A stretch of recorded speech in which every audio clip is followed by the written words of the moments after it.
Kita pun hairan.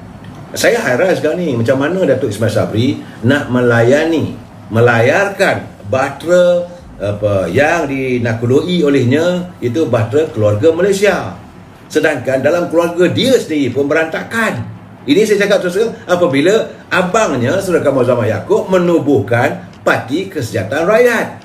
Ini persoalan macam mana yang dia nak meminta supaya rakyat semua bersatu padu bersama-sama dengan beliau sebagai sebuah keluarga. Keluarga dia pun sendiri yang tak sehaluan. Sepatutnya dia kena selesaikan masalah antara dia dengan abang dia. Kerana abang dia, Datuk Kamal Zaman Yaakob, mewujudkan Parti Kesejahteraan Rakyat. Parti itu antaranya adalah untuk kononnya membela anak muda. Apakah selama hari ini impian usaha yang dilakukan oleh Datuk Ismail Sabri ini tidak dilayani oleh apakah Datuk Ismail Sabri tidak melayani anak muda, tak menyantuni anak muda, hingga abang terpaksa buat parti yang nak memperjuangkan anak muda? Bagi saya agak pelik. Ini parti PKR lah, Parti Kesejahteraan Rakyat ini kononnya untuk memberi kesejahteraan untuk rakyat. Apakah Parti UMNO yang sekarang ni diladani oleh Datuk Ismail Sabri ini tidak melaksanakan kesaksamaan pada rakyat? Ini satu benda yang pelik. Jadi saya melihat bahawa sesuatu perlu dilakukan. Kalau tidak, susah kita nak meyakinkan rakyat untuk menerima satu pemikiran baru yang dilontarkan oleh Datuk Ismail Sabri sebagai Perdana Menteri, mahu supaya negara kita sebagai sebuah keluarga Malaysia. Memang bunyinya cantik. Dalam keluarga tu ada bapa, ada induknya, ada dia punya abang dan sebagainya. Tetapi kalau abang dia sendiri dalam keluarga dia pun tak selesai, ini masalah. Jadi saya tak tahu nak buat macam mana lah, saudara. Itu bagi saya persoalan saya, apakah kerajaan tidak boleh menjamin kesejahteraan rakyat? Parti Kesejahteraan Rakyat, apakah kerajaan dan pimpinan adik pada saudara Kamal Zaman Yaakob ni tidak mampu menjamin kesejahteraan untuk rakyat? Itu sebab itu kalau tubuh parti, tak tahulah saya. Okey, itu kedudukan yang saya cuba nak bagi pandangan agar kita berfikir. Ini adalah untuk percambahan fikiran, saudara. Dan sikit menyentuh tentang apa yang berlaku di Melaka. Jangan lupa, sebab masih lagi belum ada dalam ketentuan. Apakah mungkin akan ada pilihan raya atau mungkin tiada pilihan raya? Apakah mungkin ada titah darurat ataupun tidak? Ini keadaan di Melaka masih lagi dalam ketidaktentuan. Saya cakap terus terang, belum ada ketentuannya, masih lagi hanging up semua. Walau bagaimanapun, Setiausaha Kerajaan Negeri Melaka telah pun mengeluarkan kenyataan bahawa negeri Melaka ini diperintah dalam kerajaan pemerintahan caretaker government. Kalau caretaker government, mana tidak bolehlah nak buat bajet ke ni bila pusat, bila kerajaan hujung bulan ni mengemukakan bajet untuk negara, Melaka tak boleh buat bajet sebab di kerajaan ni masih dalam bertaraf caretaker. Ini masalah, saudara. Sebenarnya mereka melakukan tindakan kadang-kadang tak memikirkan tentang rakyat, hanya kerana memikirkan desire politik masing-masing. Saudara bunga-bunga, memang sudah berterabur lah sekarang ni. Saya melihat apa yang berlaku di Melaka itu macam mana ni. Dalam 23 bulan Oktober, Parlimen akan membincangkan soal bajet negara. Lepas tu selalunya ambil masa dalam 2 minggu. Kalau diluluskan dalam tempoh 2 minggu, maka bajet ini juga negeri-negeri juga harus mengadakan sidang Dewan Negeri membincangkan soal bajet negeri itu. Apakah Melaka tidak akan membincangkan soal bajet negeri itu? Kalau negeri Melaka tidak ada bajet, macam mana kaitan kerajaan yang nak bayar gaji mereka? Ini masalah besar di Melaka. Saya tadi terfikir, astagfirullahalazim, masa jeda waktu terlalu dekat.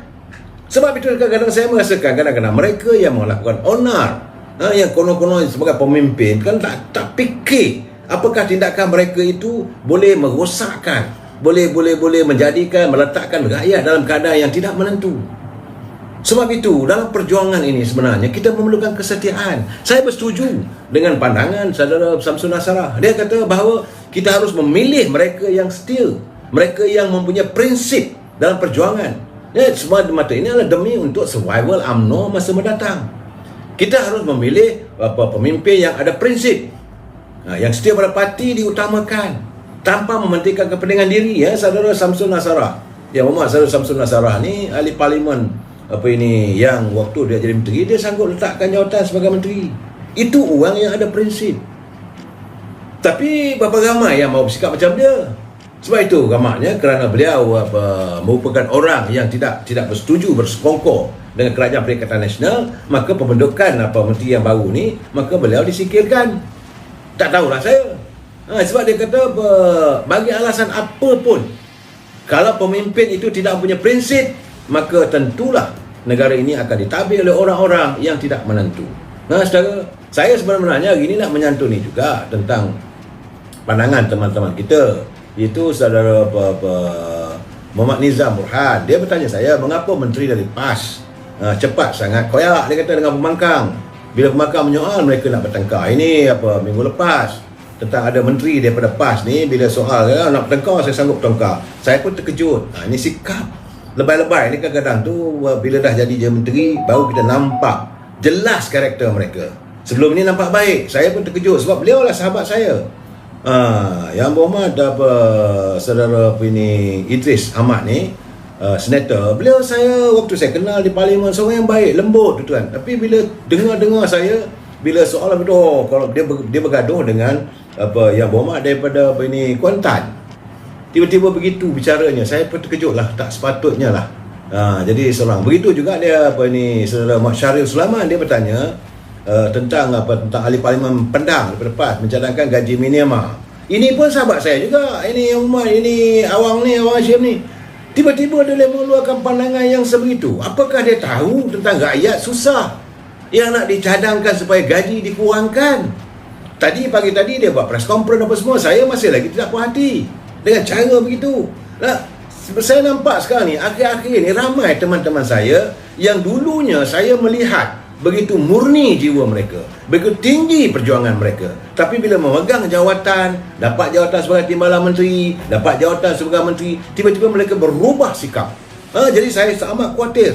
Ada juga kawan saya yang dulu tak ada apa-apa jadi ketua menteri, nak jumpa pun susah. Jadi ini keadaan sebenarnya, saudara. Dalam keadaan begini, saya ada waktunya saya bila duduk sendiri memikirkan apakah mereka ini hanya berpura-pura menggambarkan diri mereka itu sebagai seorang pemimpin yang baik, yang meletakkan kepentingan persahabatan. Jadi kalau begitu, sebab itu gamaknya saya melihat apabila yang bahagia Datuk Zahrin tu dia memaki je, saya tak boleh sampai tahap begitu. Tapi saya melihat akhir ni Datuk Lokman Adam pun slow down. Sebab dia pun mungkin agak terkecewa, bukan terkasima, terkecewa melihat tingkah laku teman-teman kita yang bernama pemimpin yang memegang jawatan sudah tidak lagi semasa dulu. Apakah kerana jawatan itu meletakkan pemisah antara kita dengan mereka? Apakah dengan menjadi sebagai Perdana Menteri, menjadi menteri-menteri ini, maka kita ni tak layak untuk disantuni? Saya tak tahu. Kadang-kadang saya sendiri bila buat berhubung dengan telefon, tak ada orang nak bagi tahu. Ini keadaannya. Tapi saya tak ada kecewa lah, sebab itu bukan matlamat saya. Sama saya hairan kenapa sahabat boleh bertukar yang sebegitu. Sebab itu saya bersetuju dengan pandangan dengan Dato' Samsul Nasara. Dia kata pemimpin itu mesti ada integriti, mesti ada prinsip. Prinsipnya kalau kita berkawan, kita harus mempertahankan persahabatan. Bahawa jawatan itu tak boleh membezakan antara kita sama kita. Jadi bila dari menteri ini, takkan bagi cadangan supaya rakyat ini gaji daripada 1,500 turun pada 1,200. Mana ada logikanya? Apakah beliau turun ke pasar-pasar melihat bagaimana harga barangan di pasaran yang begitu melambung melonjak? Apakah rakyat boleh hidup dengan pendapatan 1,500 sebulan? Di Kota Raya Kuala Lumpur, pendapatan kamu kalau 1,500 take home. Ini take home pay. Bukannya gaji asasnya 1,500, tidak. Take home pay, bawa balik ke rumah RM1,500. Anda adalah orang yang boleh dianggapkan sebagai miskin papa kedana. Sewa rumah dah RM500. Itu yang duduk dalam kawasan perumahan PPR. Benar, api, air apa semua dah habis RM1,000, tinggal RM500. Dengan RM500, anak ada 3, masuk aja ke pasar, ruyuk seruyuk-ruyuknya. Macam mana mereka mau menyambung kehidupan, nak pergi kerja, modal nak pergi kerja, makan tempat kerja, anak nak sekolah. Di mana ada logikanya daripada 1,500 nak turun daripada 1,200. Jadi saya berharap kepada awang ni, kalau boleh janganlah buat cadangan yang bukan-bukan, yang membuatkan rakyat mual.